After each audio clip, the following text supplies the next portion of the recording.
सावन का महीना चल रहा है। देश के अलग अलग इलाकों में शिव भक्तों या फिर कांवड़ियों की धूम मची है।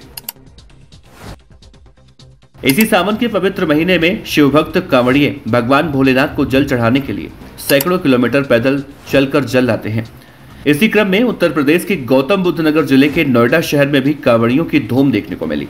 ऐसे में नोएडा पुलिस के लिए सबसे बड़ी चुनौती ये थी कि कैसे कांवड़ यात्रा को सुचारू रूप से सफल बनाया जाए, जिसको लेकर गौतम बुद्ध नगर जिले की पुलिस कमिश्नर लक्ष्मी सिंह की अगुवाई में नोएडा पुलिस ने दिन रात एक कर दिया। पुलिस कमिश्नर लक्ष्मी सिंह खुद ग्राउंड जीरो पर आकर शिव भक्त कांवड़ियों और आम जनमानस में समन्वय बनाकर लॉ एंड ऑर्डर को बनाए रखी। पुलिस कमिश्नर लक्ष्मी सिंह ने कांवड़ यात्रा को लेकर गौतम बुद्ध नगर पुलिस को सख्त दिशा निर्देश दिया कि किसी भी तरह का कोई विवाद न हो, और इसके लिए जिले के 530 पुलिस कर्मियों को खास प्रशिक्षण दिया गया। सभी को कांवड़ियों के प्रति संवेदनशील रहने और मृदु व्यवहार रखने के निर्देश दिए गए ताकि किसी तरह से कोई शिकायत न मिले।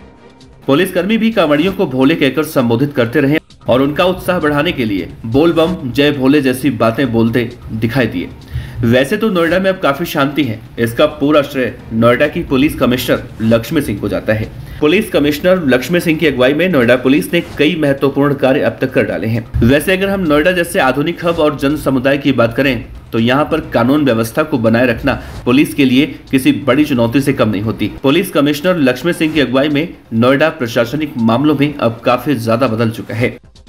सावन के महीने में सबसे बड़ी चुनौती नोएडा पुलिस के लिए कांवड़ यात्रा को सुचारू रूप से चलाए रखने की जिम्मेदारी होती है, और इस दौरान पुलिस कमिश्नर लक्ष्मी सिंह खुद जमीनी स्तर पर कानून व्यवस्था को चाक चौबंद रखने के लिए तत्पर दिखाई दी, क्योंकि सावन आते ही नोएडा जैसे शहर में सबसे पहली समस्या होती है ट्रैफिक को कंट्रोल करने की, क्योंकि इस महीने में बारिश भी जमकर होती है और सड़कों पर जल भराव की वजह से समस्याएं देखने को मिलती हैं, और ऊपर से कांवड़ यात्रियों को किसी असुविधा का सामना न करना पड़े, इसकी पूरी जिम्मेदारी और नोएडा पुलिस ने इन सब चुनौतियों को बखूबी पार किया।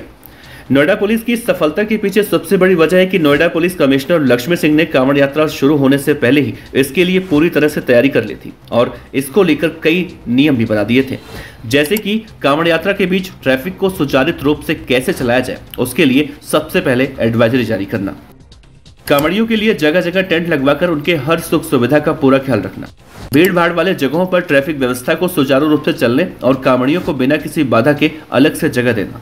कांवड़ यात्रा के दौरान पूरी प्रशासनिक जिम्मेदारी की देखरेख और ग्राउंड जीरो पर खुद लक्ष्मी सिंह की मौजूदगी।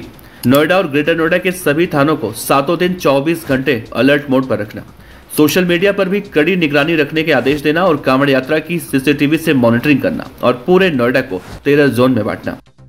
किसी भी आपदा या अव्यवस्था से निपटने के लिए क्विक रिस्पांस की 10 टीमों को बनाना, पीएसी, पैरामिलिट्री फोर्स और सभी स्तर पर फोर्सेस की क्यूआरटी और सादे कपड़ों में पुलिस कर्मियों की ड्यूटी। कांवड़ यात्रा के मार्ग में पड़ने वाली मीट और शराब की सभी दुकानों को बंद करने के लिए विक्रेताओं से मीटिंग।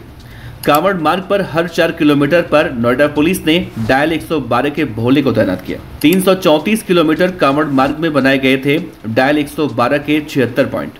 सभी पॉइंट पर 2 पहिया और 4 पहिया पुलिस वाहनों की तैनाती थी। यहाँ पर एक बात और ध्यान देना जरूरी है कि नोएडा पुलिस ने अपनी कार्यशैली से पुलिस आपकी दोस्त है इस बात को पूरी तरह से चरितार्थ कर दिया। Police commissioner Lakshmi Singh police और आम जनता में ऐसा तालमेल बनाकर रखती हैं कि किसी भी तरह से आम जनता को कोई परेशानी ना हो, और इसके लिए पुलिस कर्मियों का ध्यान भी उनके जहन में हमेशा बना रहता है। तभी तो भयंकर तपती गर्मी में नोएडा की पुलिस कमिश्नर लक्ष्मी सिंह अपने ऑफिस से निकलकर फील्ड में उन सभी पुलिस कर्मियों के लिए भी गर्मी से बचने के तमाम उपाय करती रहती है, क्योंकि अगर सड़क पर आपकी सुरक्षा में तैनात पुलिस कर्मी फिजिकली और मेंटली स्वस्थ नहीं रहेंगे तो आम जनता को वो कैसे सुरक्षित रख पाएंगे। शायद पुलिस और आम जनता के बीच में आपसी संबंध बनाना ही नोएडा पुलिस की इस सफलता का श्रेय माना जा रहा है।